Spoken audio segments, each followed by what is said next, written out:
From the Indianapolis Motor Speedway, live, local, late-breaking coverage of the 1997 Brickyard 400. Trackside 6, Brickyard wrap-up with Ed Sorensen and Rusty Wallace.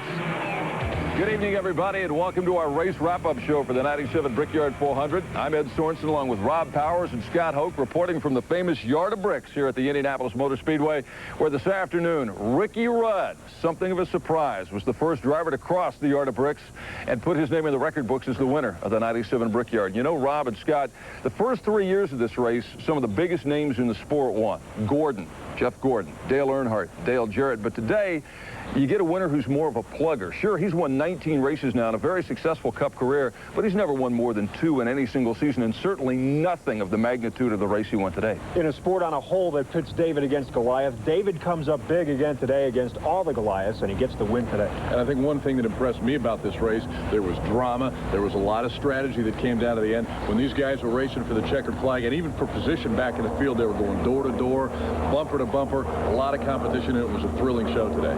Here's the story of how the tide turned in the 4th running of the Brickyard 400. Gentlemen, start your engine. Those magic words bring to life. There was a little bit of a problem at the start of the race. Chad Little, the driver of the 97 car, lost control going through turn 1 at the start of the 3rd lap and brought out the first of 6 cautions on the day. Later that same lap, Sterling Marlin's chance for a Kodak moment in victory circle ended due to engine trouble. We didn't get to run much yesterday, lost the engine, and had a good car, I believe, today, and just burned a piston. How disappointing is this? It's a lot. It's a big fan race, a lot of prestige, and like I said, I think we had a real good car, and it happens, ain't nothing you can do about it. It's just getting down into turn 1, and I got tagged by the 9 car. It spun me around, you know, it's awful early to be sticking your nose in there that hard. Give and take's what we talk about, but, you know, you just, it doesn't take much at those speeds. On the restart, pole sitter Ernie Irvin continued to run strong at the head of the field, and Rusty Wallace, who started dead last in 43rd, had already zoomed to 33rd. Then on lap 15, Derek Cope wiped out and took Michael Waltrip with him. Michael came back to finish 89 laps, but Cope's mistake cost him any chance for a good finish.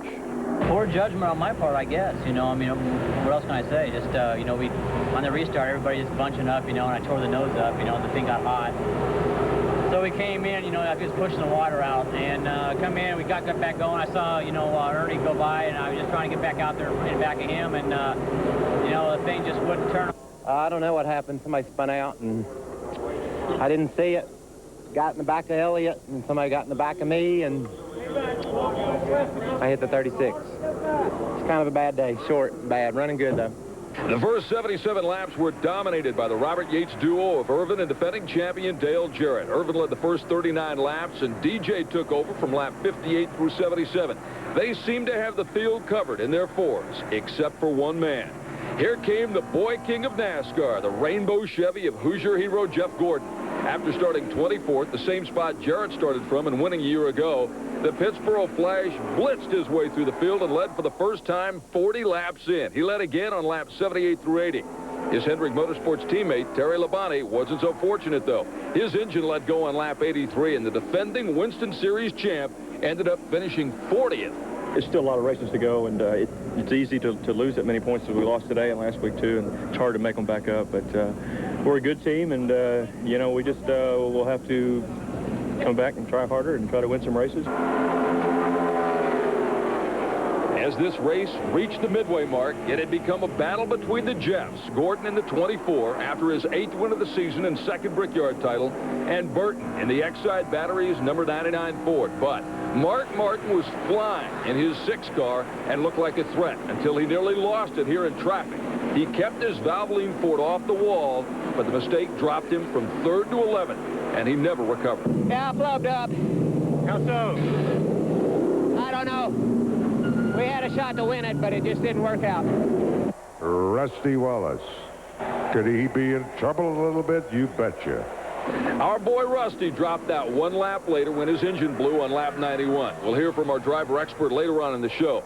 But he left the Speedway before the checkered flag even fell. After a dismal week, and a 38th place finish. Burton, meantime, led Gordon on laps 89 through 109 until the pride of Pittsburgh got around him on lap 110 and led through lap 113. But on that lap, Rick Wilson clipped Joe Nemechek heading through the South Chute. Front row Joe tagged the wall, and the resulting yellow sent a bunch of the front runners into the pits for what they hoped would be enough fuel to finish this race. Winston Cup rookie Mike Skinner took over the lead at that point, and he held it for 7 laps until Gordon overhauled him on lap 123 and stayed in front for the next dozen laps despite brushing the turn 4 wall on lap 127. But the 88 car was reeling in the leaders. Jarrett passed Skinner for second place on lap 133. He overtook Gordon 2 laps later. Jeff tried to muscle his way back in front, but DJ held him off. With 16 laps to go, Robbie Gordon's rocky rookie season in Winston Cup took a turn for the worse when he lost it in front of Mark Martin and banged the wall going through turn 1. Jeff Burton, who was in the pits when the accident occurred, exceeded the 55-mile-per-hour speed limit, trying to exit the pits in time to stay on the lead lap. He was penalized. He had to fall to the back of the pack, and his hopes for victory vanished. What happened was I thought the cars that were coming were the lead cars. And the penalty for speeding on pit road is the tail end on the longest line. The penalty for the lead cars passing you while you're in the pits is a lap down. Come to find out, it wasn't the lead cars. The spotter was yelling, go, go, go. I looked in my mirror and I saw cars coming.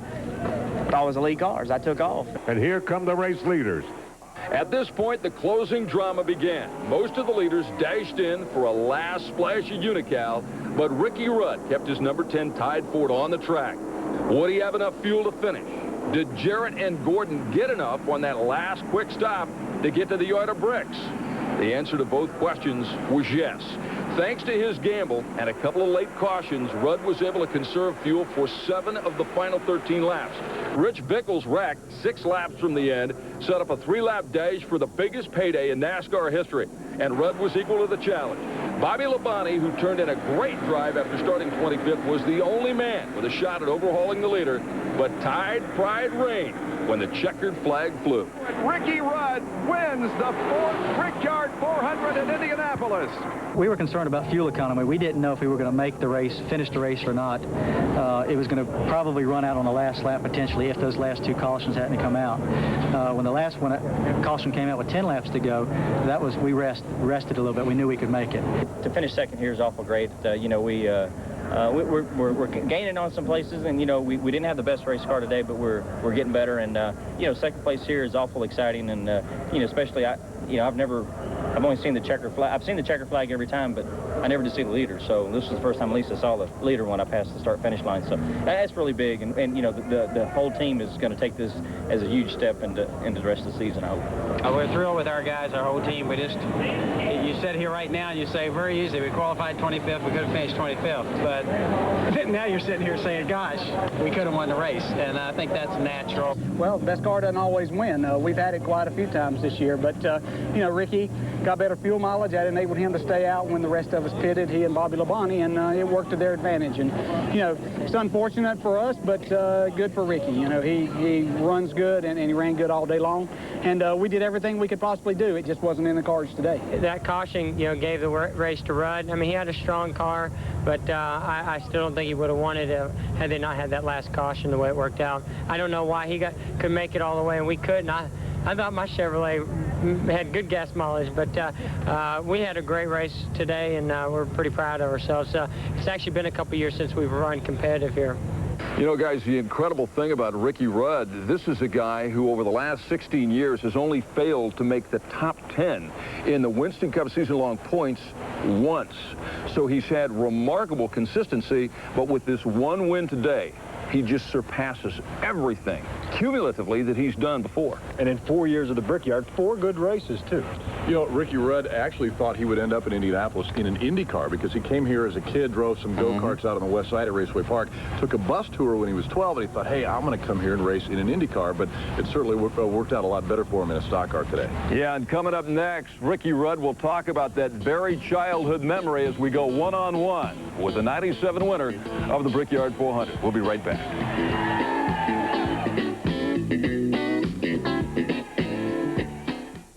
Trackside 6 Race Wrap-Up is sponsored in part by DuPont Agricultural Products and AutoZone.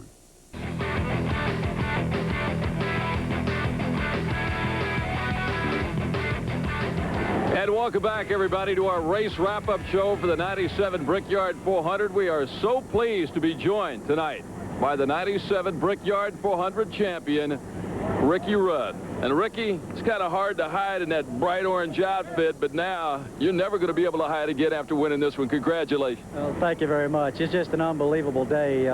Biggest win of my career, biggest win for this team. Just a real fun adventure at Indy to be able to come here and visit Victory Lane.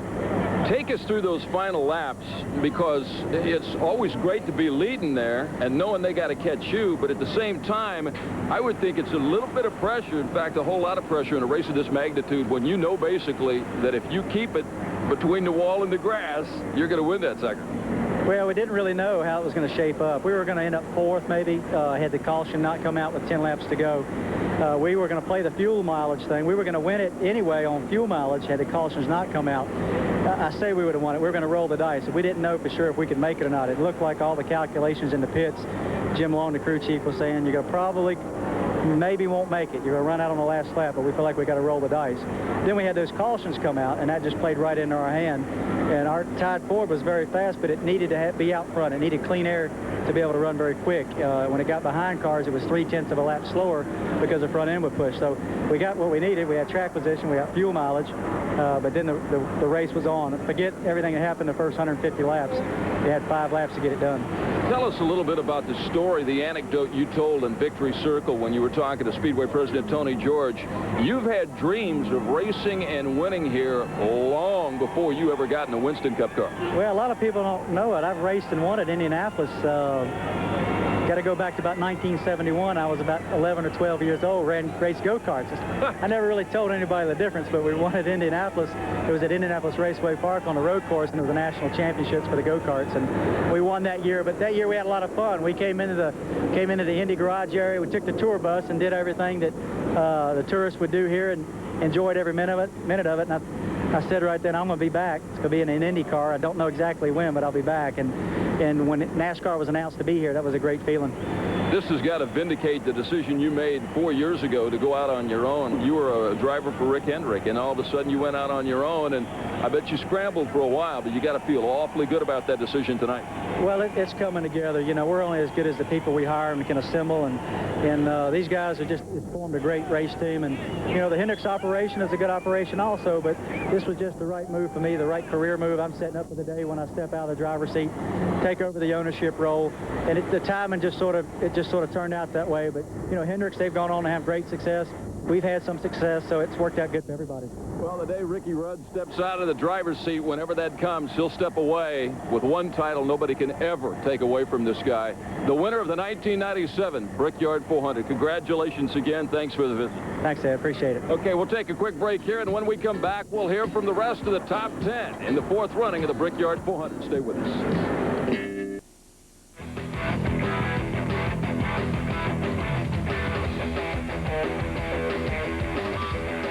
And welcome back, everybody, to our race wrap-up show for the 97 running of the Brickyard 400. You know by now all about Ricky Rudd. He was the big winner today. But there were 3 drivers, Jeremy Mayfield, Johnny Benson, and Mark Martin, who combined to make up 49 positions from where they started to where they finished. They all finished, Rob, in the top 10. Mayfield and Benson really impressed me. 2 young guys that come to this track the last 2 years really show that they know how to run the Indianapolis Motor Speedway. And Johnny Benson was a rookie a year ago, led more laps than anybody else did in the 96 race, and he came out with a fantastic performance today. This guy has really not quite figured it out, but he is very good at this Speedway. Yeah, I think Johnny Benson could definitely be a future winner of the Brickyard 400. Let's hear from Jeremy, Johnny, and Mark Martin.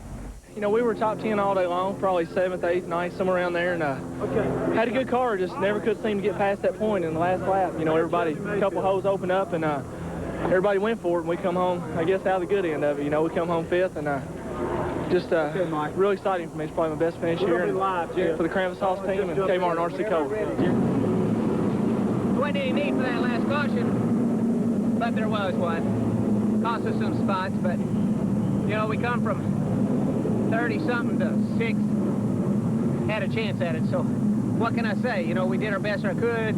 I fumbled today. I dropped the ball. I cost us 3 spots at the end. Pretty cool track, huh? It's pretty neat. This track's just got a ton of history, and, you know, one of these days I hope we're part of it being in Victory Lane. Thank you.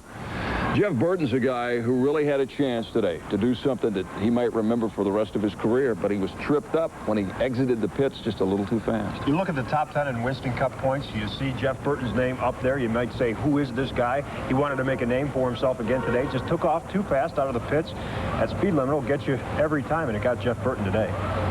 That's something that, unless it happens to you, it's pretty hard to prepare for. And now we can, we can go back tomorrow and Monday and sit down and discuss, if we get in that position, how to make sure I don't mess up again. And again, I messed up. It was my fault. I made the call to take off, and I did it thinking it was the lesser of the two evils. Remember last year when Mike Skinner came in here and had to drop for Dale Earnhardt after the accident at Talladega? Well, maybe today we saw a case of the student teaching the teacher a little bit. And he's certainly having a very good season, Mike Skinner, leading the way in the Rookie of the Year points on the Winston Cup Series. You know, another interesting thing about this, he ends up starting 6th, finishing 9th, Mike Skinner, and the old pro, the guy they used to call the Intimidator, don't hear that too much anymore, starts 5th and finishes 29th. And Dale Earnhardt refused to talk about it afterwards. Mike Skinner had these comments. You put this much money up, everybody got pretty crazy, but I think we could have won this thing in a Chevrolet this year. Last year, Chevrolet didn't have a prayer, so it says a lot for Monte Carlo. It says a lot for NASCAR's rules. You know, folks, if you look real close on the Yard of Bricks tonight, you can see where the '97 winner, Ricky Rudd, autographed one of these famous bricks. Well, we've already heard from the man who finished first today, but when we come back after this break, we'll hear from the man who started first, pole sitter Ernie Irvin. Stay with us. Trackside 6 race wrap-up was sponsored in part by DuPont Agricultural Products and Meineke Disc Cup.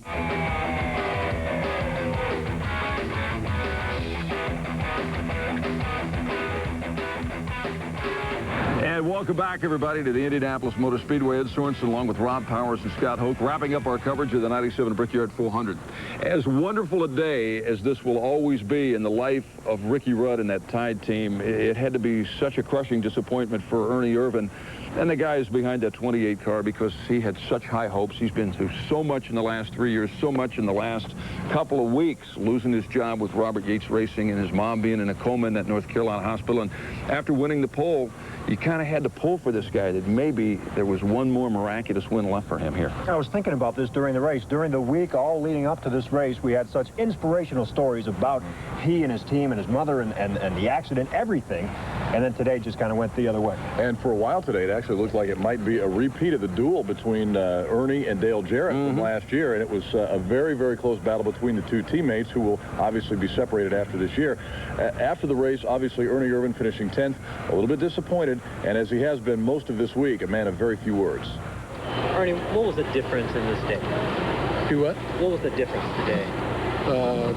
9 guys outrun me. Not much different.